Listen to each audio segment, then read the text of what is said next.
Every day we encounter countless people on the streets, but do we truly know what lies beneath their outward appearances? Sometimes, behind a calm facade, something sinister and dangerous may be lurking. The story we're about to share today will make you ponder the dark sides that can be hidden within the soul of an ordinary person, at least at first glance. Although financial well-being can help solve many problems, it cannot transform a bad person into a good one. The main character of our story is a prime example of how material prosperity can become a tool for realizing the worst human qualities. Brentwood, a small town located just a 20-minute drive from Nashville, is renowned for its picturesque nature and elite status. It is one of the 20 most prestigious and affluent places in the USA, with a population of about 40,000 residents. Since its founding in 1969, there have been only 8 murders, making Brentwood one of the safest cities in the country. Luxurious parks, exquisite restaurants, and elite clubs attract wealthy guests here. Moreover, the headquarters of many large corporations, including international ones, are located here. However, even in such an idyllic place, true tragedies can unfold. The residence of the married couple Rachael and Randolph Maidens was located on the territory of a gated country club on a hill. The estate occupied an area of 600 acres and included the famous private golf course, which was called Governor's Club No. 1. This area was considered one of the most prestigious in the city. The Maidens mansion, covering 5,000 square meters, cost a fortune and looked like an impregnable fortress, an ideal place for raising children and conducting business. 34-year-old Rachel Maidens was a successful orthodontist with her own practice in the city's business center. A beautiful natural blonde, she was not only a talented specialist, but also a loving mother to her daughter Natalie. Rachel's educational journey began with studying at a private Catholic school in Nashville, after which she entered college in southern Birmingham. The next stage was studying at the Florida School of Dentistry. Throughout her entire period of study, Rachel demonstrated outstanding success, receiving numerous awards and a prestigious scholarship. She also achieved significant results in tennis. The final chord of her academic career was completing a residency at the Children's National Medical Center in Washington, D.C. Despite her young age, Rachel quickly built a successful career. Her talent and hard work allowed her to open her own practice. She regularly published articles in professional publications and spoke at industry conferences, gaining recognition among colleagues. Despite Rachel's professional successes, her personal life was overshadowed by tragic events. Back during her college years, an incident occurred that forever changed the life of her entire family. On December 3, 2003, law enforcement arrested Rachel's father, Richard, for the illegal sale of oxycodone. The respected pharmacist turned out to be involved in the illicit trade of prescription. Although the investigation was just beginning, the fear of losing his reputation proved to be unbearable for Richard. Unable to withstand the pressure of circumstances, he made the fatal decision to take his own life just 2 days after his arrest. This tragedy was just the beginning of trials for Rachel's family. After Richard's death, the investigation did not stop, but, on the contrary, expanded to include all family members. Law enforcement froze the bank accounts of Rachel, her mother, and her brother. The investigation lasted several years and ended with Rachel's mother being forced to pay a fine of $15,000. Although this episode concluded the darkest period in Rachel's life, its consequences were felt for a long time. Close friends and relatives noted that these events caused serious harm to the young woman's emotional state. However, Rachel demonstrated incredible resilience. Despite all the difficulties, she did not give up on her professional ambitions. The girl continued to work hard, striving to become the best in her field. Her determination and desire to achieve financial independence helped her survive the family crisis, the loss of her father, and regain control over her life. Rachel's husband, Randolph, had his own story. A native of Georgia, he was educated at a local technological college. Subsequently, Randy made a successful career, becoming a sales manager for pharmaceutical products with a high salary. However, by the time of the described events, his professional life had collapsed.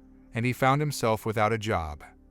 Dramatic changes in Randy's behavior became noticeable 3 months before the tragic events. Rachel anxiously watched as her husband rapidly plunged into alcohol addiction. She also suspected that Randy might have been abusing various which only intensified the destructive effect. Witnesses repeatedly saw Randy in public places in a state of severe alcohol intoxication. Particularly indicative was an incident in a restaurant where, while intoxicated, he began to harass visitors and staff. The situation escalated to such an extent that one of the establishment's employees was forced to call 911. This episode vividly demonstrates how personal problems can go beyond the family and affect others. It also highlights how quickly a person's life can change when they lose control over their actions and emotions. The restaurant employee who called the emergency service identified the troublemaker as Randy Maidens. She recognized him because he had previously visited the establishment with his wife on several occasions. The situation took on an even more alarming character when the waitress made a second call to the emergency services. She reported that objects fell out of Randy's pocket that caused serious concern: a shotgun shell and a large bottle that resembled a package of Tylenol pain reliever in appearance. Although Maidens hastily collected these items and tried to leave the restaurant, the staff managed to convince him to stay until law enforcement arrived. The police patrol, arriving at the scene, immediately drew attention to Randy's inadequate behavior. However, they could not determine with certainty whether he was simply in a state of alcohol intoxication or under the influence of more serious substances. Sensing danger, Maidens tried to leave the scene, referring to a call from his wife, who allegedly demanded his immediate return home. When the waitress offered to contact his wife for confirmation, Randy categorically refused to provide her contact information. Maidens' subsequent actions only heightened law enforcement's suspicions. He attempted to get behind the wheel of his car, but the police prevented this. During a search of the vehicle, a shotgun was found in the back seat. Despite all these alarming circumstances, an arrest was not made. According to eyewitnesses, that evening Randy left the scene in a car driven by someone else, which prevented his possible drunk driving. A characteristic feature of Randy's behavior in such situations was his persistent request not to inform his wife about the incidents. He complained that he often became the object of her anger and feared her reaction.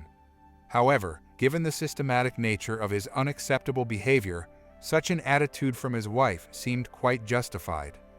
A critical moment came on the evening of April 21, 2013.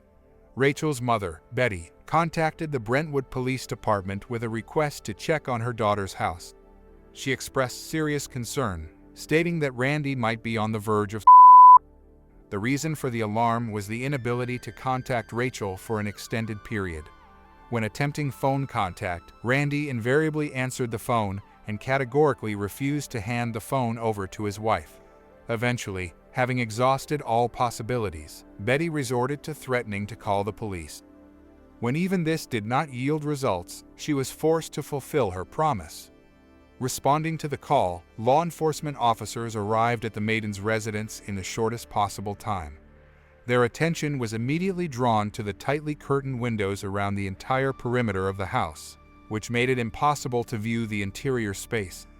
Attempts to establish contact with the residents by knocking on the front door proved fruitless. The situation changed when it turned out that the garage doors were unlocked, allowing the police to gain access inside the building. Moving deeper into the dwelling, they continued to call out loudly to the owners. The initial inspection did not reveal the presence of either Randy or Rachel. However, soon a child responded to the law enforcement officers' calls. On the second floor, they found 2-year-old Natalie, who was in a state of strong emotional agitation. Attempts to find out from the girl what had happened were unsuccessful. The only thing she repeated through tears was the phrase, "Daddy's gone, Daddy's gone." Continuing the examination of the upper floor, one of the officers found himself in a spacious hall. Peering over the balustrade, he saw a horrific picture on the lower level, a wall splattered with blood and a shotgun on the couch. Rachel's body was found in the hallway between the living room and the vestibule, not far from the entrance to the main bedroom. The woman showed no signs of life. A detailed examination of the crime scene revealed that the victim had been literally shot to death. Rachel received 8 wounds from 9 pistol bullets and 2 shotgun blasts to the back. The body was wrapped in a blanket. Investigators also recorded traces of attempts to destroy evidence. Gruesome streaks from washed blood remained on the walls and floor. Given the circumstances, an immediate search was announced for Randy Maidens. To prevent the possible escape of the suspect, significant forces were deployed, including aviation and special units. The prestigious area turned into a scene worthy of a Hollywood thriller. Law enforcement actively cooperated with local residents, trying to establish the possible whereabouts of Randy. Betty, Rachel's mother, upon receiving the tragic news, immediately arrived at the scene to pick up her granddaughter. Given Randy's unstable behavior in the recent period, he was classified as a particularly dangerous criminal. Considering the likelihood that he remained armed, an appropriate warning was issued to the population. The residents of neighboring houses confirmed that they had repeatedly observed Randy in a state far from normal. During a search of the mansion, a handwritten message was found on the kitchen table. In this letter, Randy expressed deep apologies to his daughter and assured her of his love. He mentioned some terrible act that forced him to flee, but did not specify the essence of what he had done. Separately, the man expressed gratitude to his wife's relatives for the years spent together. In the note, Randy revealed his version of the events leading up to the tragedy. According to him, he could no longer endure the constant humiliation from his wife. He claimed that during the 6 years of their life together, Rachel subjected him to moral executions every evening. Randy wrote that on the fatal evening, his wife began to criticize him again, and this was the last straw that overflowed his cup of patience. Despite his act, Randy showed concern for his daughter Natalie, repeatedly asking for her forgiveness for his weakness. He insisted that custody of the girl should be transferred to Rachel's relatives, not his own mother. At the time the experts completed the analysis of the note's content, Randy's whereabouts remained unknown. Some specialists interpreted the text not only as a confession, but also as a possible farewell message, which complicated the search process. The assumption arose about the likelihood of the suspect. An interesting detail was the discovery of Randy's car in the driveway. In the trunk of the car, a large bag with cash amounting to $87,000 was found. Additionally, about $10,000 in cash was found in the house. An analysis of telephone connections showed that on the evening of the murder day, Randy contacted his lawyer. Investigators put forward a version that the suspect's initial plan was to eliminate his wife with subsequent escape and the start of a new life. However, something went wrong, resulting in the note left behind. The question arose, was this note an attempt to mislead the investigation? However, if so, why didn't Randy use the prepared transport and money to escape? What could have prevented the implementation of his plan?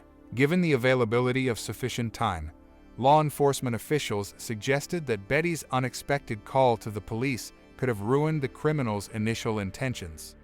The operation to search for the suspect ended unexpectedly quickly. Just 12 hours after the start of large-scale search measures, Randy Maidens voluntarily surrendered to law enforcement. He emerged from the forest area adjacent to his estate with his hands raised, offering no resistance during the arrest. Immediately after his arrest, Randy made accusations against his deceased wife. According to him, Rachel had subjected him to psychological pressure for many years. The situation became especially unbearable after he lost his job. Maidens claimed that constant reproaches and humiliation from his wife led to his moral downfall and degradation.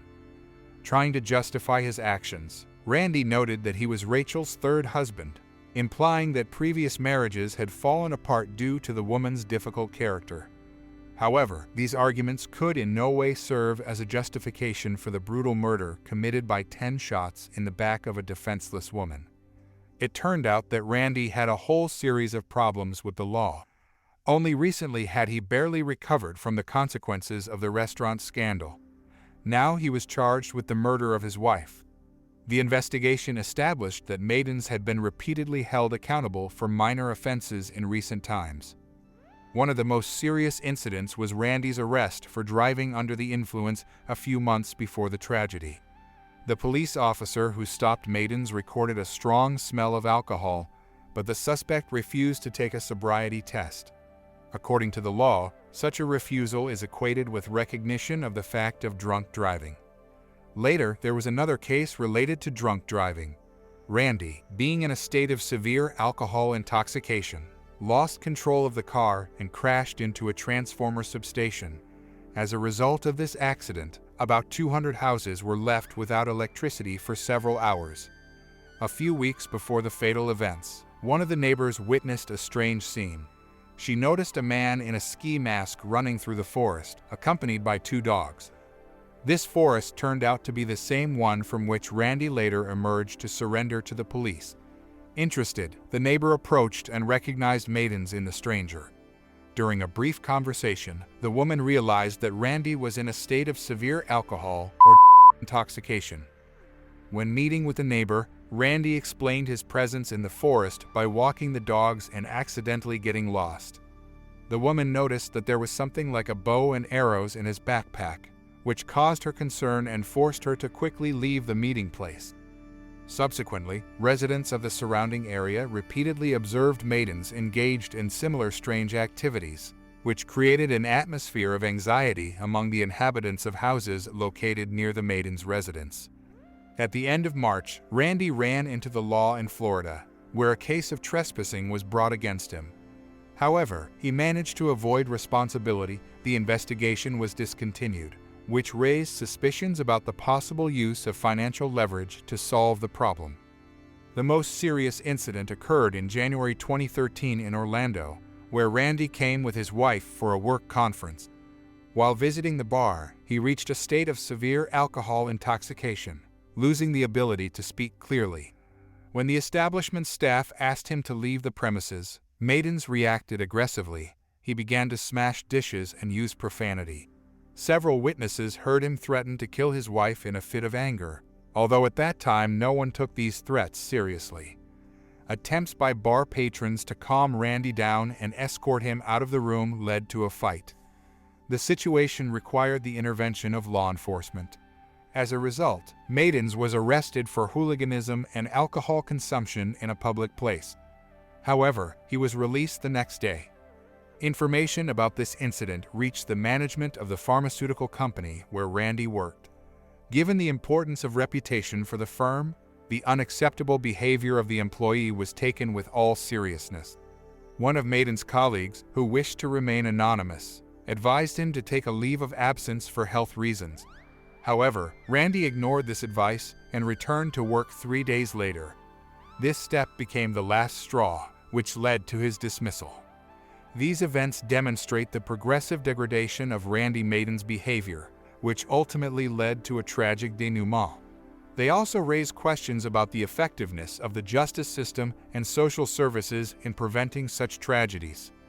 Investigators conducted a thorough questioning of Randy's colleagues while maintaining strict confidentiality. The management of the pharmaceutical company where Maidens worked threatened to fire anyone who dared to publicly comment on incidents related to their former employee who had alcohol problems. According to colleagues, Randy's behavior underwent drastic changes several months before the tragedy with his wife.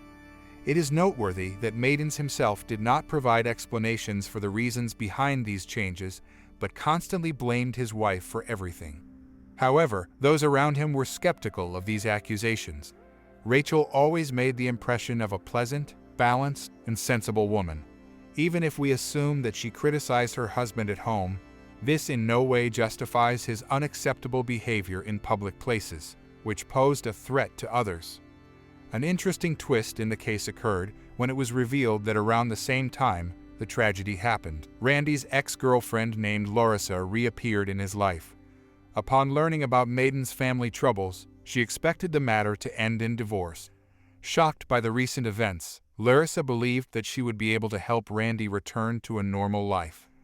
Their acquaintance had lasted for over 10 years, during which time they maintained a friendly relationship. Larissa insisted that in the past, there were no signs in Randy that would indicate a propensity for such a cruel act. She characterized him as a mature, intelligent person who valued family and loved his child.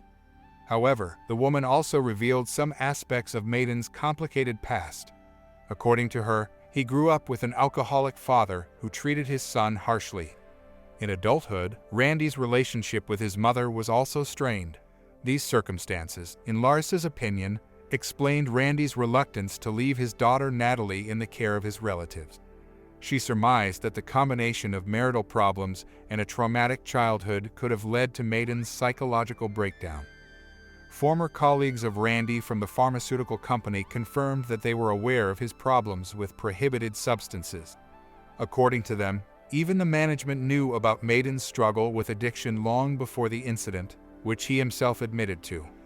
The general consensus was that during the last few years before the tragedy, Randy had been successfully overcoming these difficulties, but then a relapse occurred. The question remains open: what was the true catalyst for such a radical change in Randy Maidens' behavior that led to the horrific murder of his wife? After the arrest of 42-year-old Randy Maidens, law enforcement agencies brought a number of serious charges against him. The main point was first-degree murder. Additionally, he was charged with endangering the life of a child and falsifying evidence. The last charge was based on Maidens' attempts to conceal traces of the crime.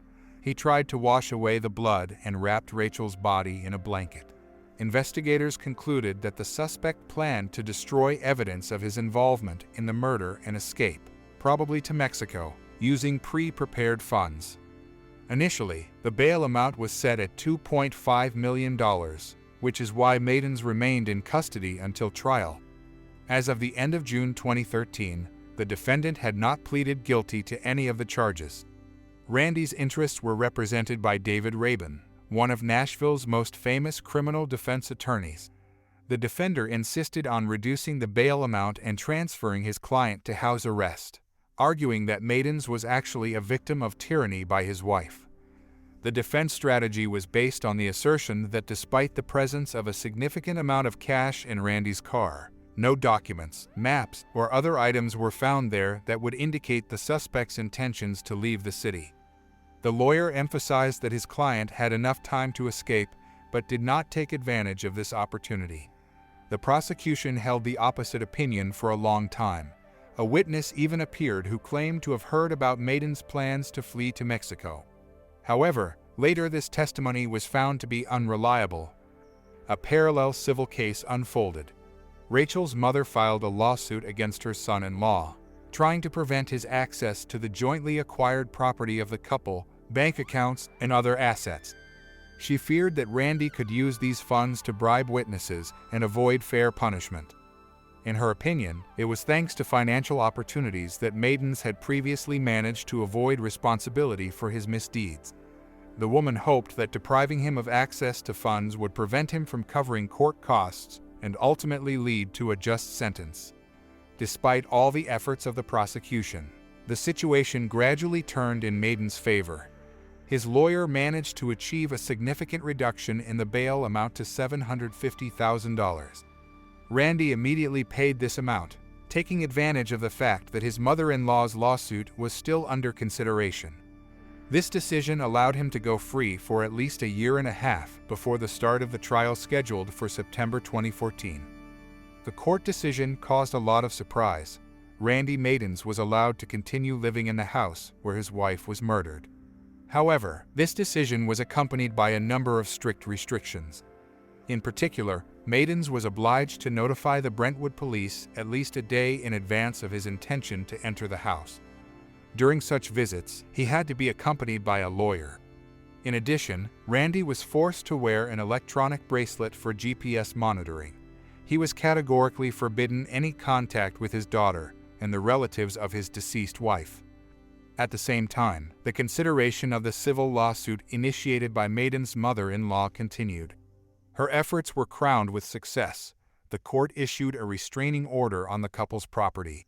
However, Randy, demonstrating audacity, ignored this decision and took personal belongings and clothing from the house without permission. This action led to a new charge of contempt of court, which, however, was later dropped thanks to the skill of his lawyer. Such unprecedented behavior by Maidens gave rise to suspicions about his possible connections in influential circles, in particular in the governor's club and the city's law enforcement agencies, which allowed him to avoid responsibility for his actions. Further investigation revealed new alarming facts. It turned out that after the murder, Randy did not just hide in the forest. Several neighbors reported attempts to break into their homes through garage and front doors on the morning after the tragedy. An analysis of the club's video surveillance records confirmed that these attempts were made by none other than Maidens. The motives for these actions remained unclear, but the fact of their commission emphasized the danger he posed to others. Randy himself denied his involvement in these incidents, and eventually the case was hushed up. Court decisions that allowed a potentially dangerous criminal to remain at large for a year and a half caused widespread criticism and justified doubts in society.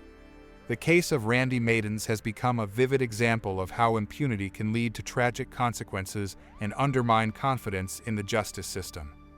This situation raised important questions about the effectiveness of the judicial system and the ability of law enforcement agencies to protect society from potentially dangerous individuals, even if they have influential connections or financial resources. The year-and-a-half waiting period for the trial, which Randy Maidens received thanks to the skill of his lawyer, proved to be too long a test for his self-control. Less than 8 months passed when in December 2013 he again came to the attention of law enforcement. This time, the incident occurred in Bellevue, another suburb of Nashville. A resident of one of the apartment buildings reported Maidens' unusual behavior. According to the witness, Randy tried to gain access to the residential complex, posing as a police officer and knocking on the doors of apartments. Suspicions arose when, after an unsuccessful attempt to enter one apartment, the uninvited guest continued his actions with other dwellings. This prompted the vigilant resident to call the real police. The officers who arrived at the scene found Maidens in a state of severe alcohol intoxication. The next day, the judge, considering the circumstances, decided to revoke the right to bail. This event became another confirmation that Randy's tendency to uncontrolled behavior while intoxicated persisted both before and after the tragedy with his wife. One can only imagine the constant fear in which Maidens' neighbors lived for a year, especially after they learned about his return to the family mansion after posting bail. It seemed that justice was about to prevail, because according to the laws of the state of Tennessee, Maidens' crime could even be punished by the death penalty. However, the experienced lawyer had an unexpected move in his arsenal. On September 29, 2014, shocking the victim's family, Randy agreed to a plea deal with the prosecution. He pleaded guilty to second-degree murder and reckless endangerment of a child.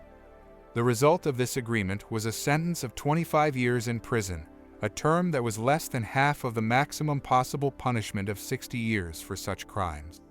Moreover, the clever lawyer managed to preserve for his client the right to parole on the condition of exemplary behavior in prison.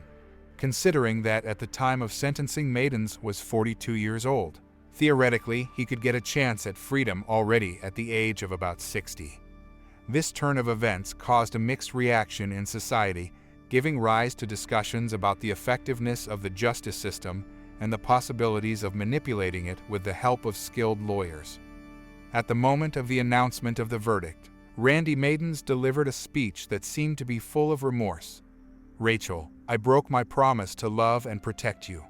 This pain will stay with me forever. No imprisonment will compare to the burden I have placed upon myself. To Rachel's family and friends, I sincerely apologize for the suffering and loss I have caused you." Betty, Rachel's mother, perceived the verdict as a mockery of justice. She repeatedly tried to appeal the court's decision in higher instances, seeking to achieve a more severe punishment for her son-in-law. However, all her efforts proved futile. Randy himself cynically commented on his lenient sentence as a chance to keep at least one parent for Natalie. Rachel's family was stunned by the course of the investigation and the trial. The mother and brother of the deceased publicly expressed their indignation through the media. They not only mourned the tragic death of a beautiful and successful woman, but also sharply criticized the judicial system, which, in their opinion, sided with the criminal. They drew attention to the fact that Maidens was never charged with contempt of court, falsification of evidence, and previous offenses such as drunk driving. In response to these accusations, Randy's lawyer conveyed expressions of regret and condolences from his client to the victim's family. However, for Betty, these words sounded like empty, formulaic phrases, unable to either justify the criminal or console her, much less bring Rachel back. By court order, custody of little Natalie was given to Betty. The girl will have the right to dispose of all her parents' property after reaching the age of majority. Rachel's mother remains convinced that the disproportionately lenient sentence for her son-in-law is the result of his influential connections and financial capabilities. This story not only reveals the personal tragedy of one family, but also raises important questions about the effectiveness and fairness of the judicial system, especially when it comes to wealthy and influential defendants.